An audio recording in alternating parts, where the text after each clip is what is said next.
नमस्कार। क्यामेराबाट रञ्जना देवकोटाको साथमा म हुँ ज्योतिषी ठाकुर देवकोटा।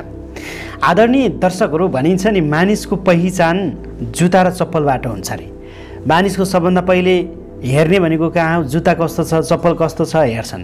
त्यसैले हाम्रो इज्जत ढाक्ने, हाम्रो मान प्रतिष्ठा बढाउने जुत्ता चप्पल महत्त्वपूर्ण हो नि त।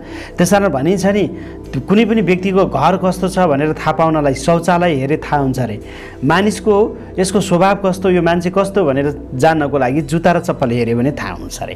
त्यसैले हाम्रो जीवनमा आफ्नो घरमा जे जस्तो पीडा हामीसँग भए तापनि बाहिर यात्रामा जाँदा जुत्ता चप्पल राम्रो हुनु राम्रो कुरा हो। त्यसकारण च्याथिएको किन नहोस्, त्यसलाई हामीले सिलाएर अथवा चाहिँ जुत्तामा पालिस लगाएर हामीले जुत्ता चप्पल चाहिँ राम्रो व्यवस्थित लाउनुपर्छ है। किनभने यसले हाम्रो इज्जत धान्छ।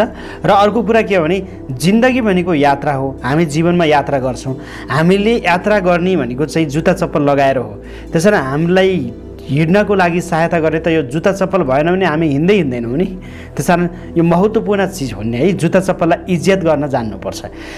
हेर्दा सुन्दा यो सामान्य लाग्छ, जुत्ता चप्पलको कुरा पनि के गरिरहेको होला भन्ने जस्तो तपाईँलाई लाग्छ। तर यो सुन्दै जानुहोस्, वास्तवमा यो जुत्ता चप्पलको अर्थ र महत्त्व धेरै छ। हाम्रो बरु लगाउने लुगा पोसाकको त्यति धेरै अर्थ र महत्त्व हुँदैन, जुत्ता चप्पलको धेरै महत्त्व रहन्छ। त्यसकारण जुत्ता र चप्पल हामी सही ढङ्गले प्रयोग गर्न सकेनौँ र जुत्ता र चप्पललाई हामीले सही तरिकाले व्यवस्थित गर्न सकेनौँ भने जिन्दगीमा हामी धेरै दुःख पाउँछौँ। वास्तुशास्त्रले पनि जुत्ता चप्पलको बारेमा धेरै कुराहरू वर्णन गरेको छ।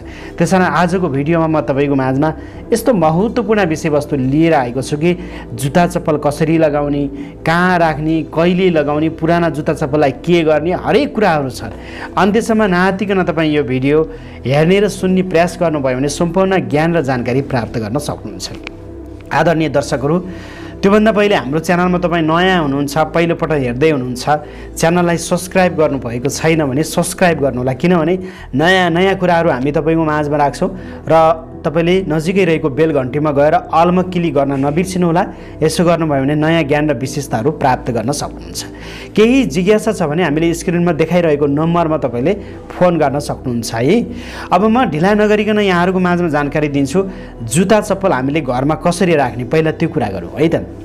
सबभन्दा पहिलो कुरा के हो भन्नुहुन्छ भने जुत्ता चप्पल हामीले घरमा मिलाएर राख्नुपर्छ। मिलाएर भने के त, प्रायः तपाईँहरूको घरमा मैले देखिरहेको हुन्छु, एउटा जुत्ता अलि पर हुन्छ, एउटा जुत्ता चप्पल यता हुन्छ, एउटा उल्टो हुन्छ, एउटा सुल्टो हुन्छ होइन। छरी छुट्यान भएर जुत्ता चप्पल तपाईँको भइरहेको हुन्छ।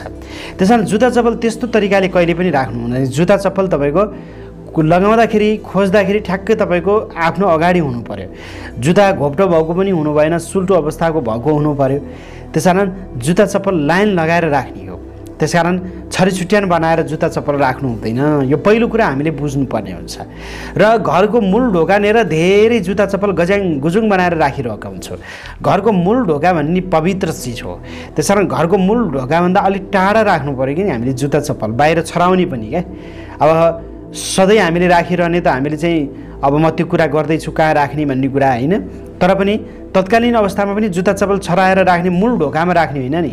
मूल ढोकामा कोही तपाईँको जुत्ता चप्पलमा ठोकिन्छ, लटपटिने अवस्था रहन्छ। त्यसकारण मूल ढोकामा हामीले जहाँ तपाईँको घरभित्र प्रवेश गर्ने ठाउँमा जुत्ता चप्पल राख्नु हुँदैन। त्योदेखि अलिकति साइड लगाएर हामीले राख्नुपर्छ है त। अब रह्यो कुरो हामीले जुत्ता चप्पल कहाँ राख्ने त भन्ने कुरा तपाईँलाई मनमा आइरहेको छ होला। जुत्ता चप्पल हामीले कहाँ राख्ने हो भने जहाँ त्यसलाई भनिन्छ नैऋत्य कोण। नैऋत्य कोण भनेको दक्षिण र पश्चिमको कोण।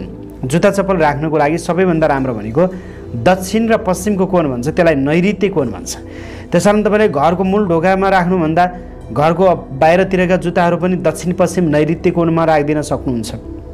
त्यो ठाउँमा राख्ने, घरभित्र राख्नु पऱ्यो भने पनि तपाईँले दक्षिण पश्चिमको कोण नैऋत्य कोणतिर जुत्ता चप्पल राख्न सक्नुहुन्छ। त्यसरी तपाईँले जुत्ता चप्पल राख्नुभयो भने राम्रो हुन्छ। र जुत्ता चप्पल राख्नको लागि तपाईँले आलमारी अवश्य बनाउनुपर्छ। जुत्ता चप्पल राख्ने एउटा खाना बनाउनु होला, अवश्य आलमारी बनाउनुपर्छ। जुत्ता चप्पलको लागि है धेरै इज्जत गर्नुहोस्, खर्च गरेर भए पनि आलमारी बनाउनुहोस्, जुत्ता चप्पल राख्ने एउटा ठाउँ बनाउनुहोस्। यो महत्त्वपूर्ण विषयवस्तु हो।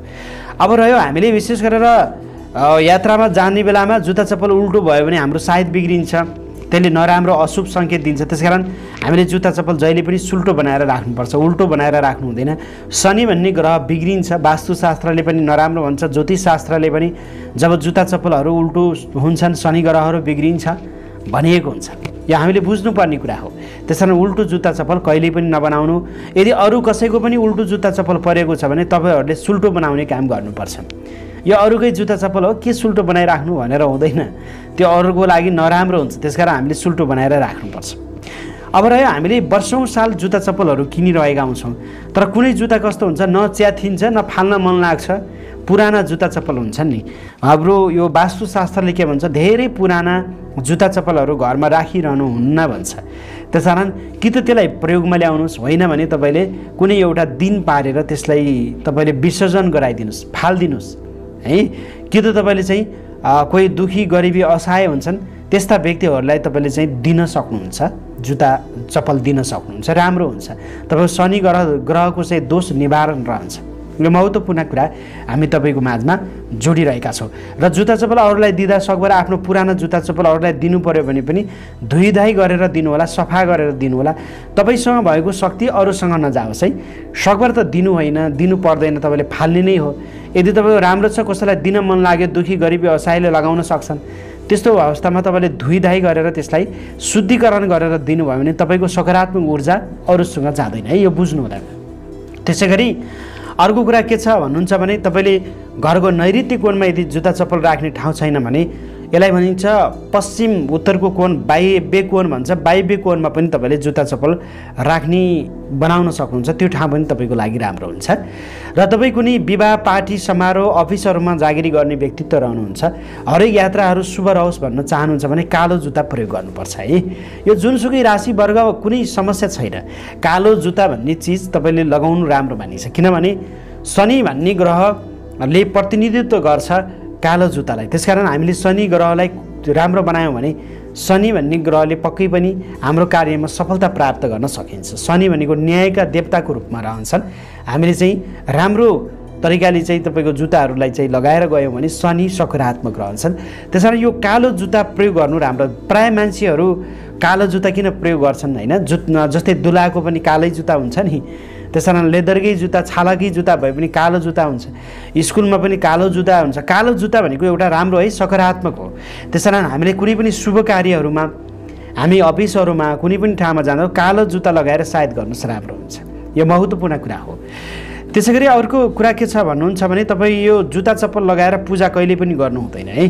कतिपयको बानी हुन्छ जुत्ता चप्पल लगाएर पूजा गर्ने, जुत्ता चप्पल लगाएर खाना खाने, जुत्ता चप्पल लगाएर खाना खाने काम पनि गर्नु हुँदैन। यसले पनि नकारात्मक किसिमको समस्या बनाउँछ।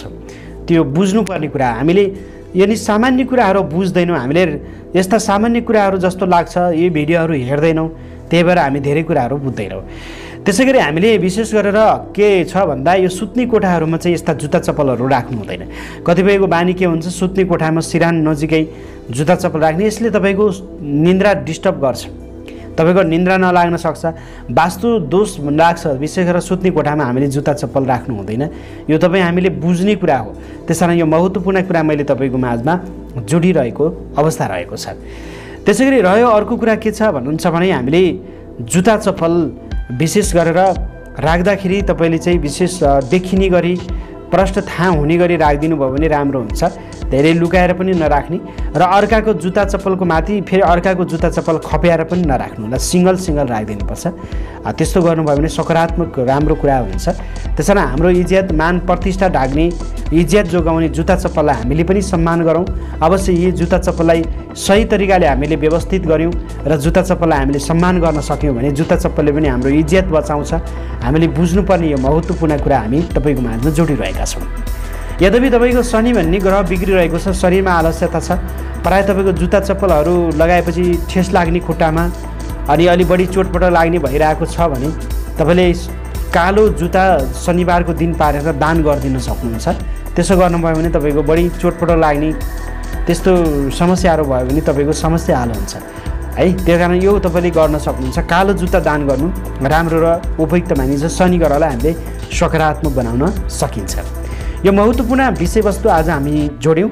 पक्कै पनि जुत्ता चप्पलको बारेमा दिएको जानकारी तपाईँलाई मन पर्यो होला। जस्तो लाग्यो त्यस्तै सल्लाह सुझाव दिन सक्नुहुन्छ। यद्यपि हाम्रो च्यानलमा तपाईँ नयाँ हुनुहुन्छ, पहिलोपटक हेर्दै हुनुहुन्छ, च्यानल सब्सक्राइब गर्नुभएको छैन भने सब्सक्राइब गरिदिनु होला। नजिकै रहेको बेलमा क्लिक गर्न सक्नुहुन्छ। लाइक सेयर र कमेन्ट पनि गर्न नबिर्सनु होला है त। ज्योतिष वास्तु धर्म र संस्कृति सम्बन्धी कुनै पनि जिज्ञासा छ भने 98 478 44 095 98 095 60 557 मा यहाँले फोन गर्न सक्नुहुन्छ। आजलाई भने यतिन्जेलसम्म हाम्रो भिडियो हेरेर साथ दिने तपाईँ सम्पूर्ण दर्शकहरूलाई विशेष धन्यवाद दिँदै क्यामेराबाट रञ्जना देवकोटाको साथमा म हुँ ज्योति सिंह ठाकुर देवकोटाके चाहन्छु यहाँहरूको जीवन र जिन्दगी सुन्दर बितोस्। नमस्ते, जय होस्।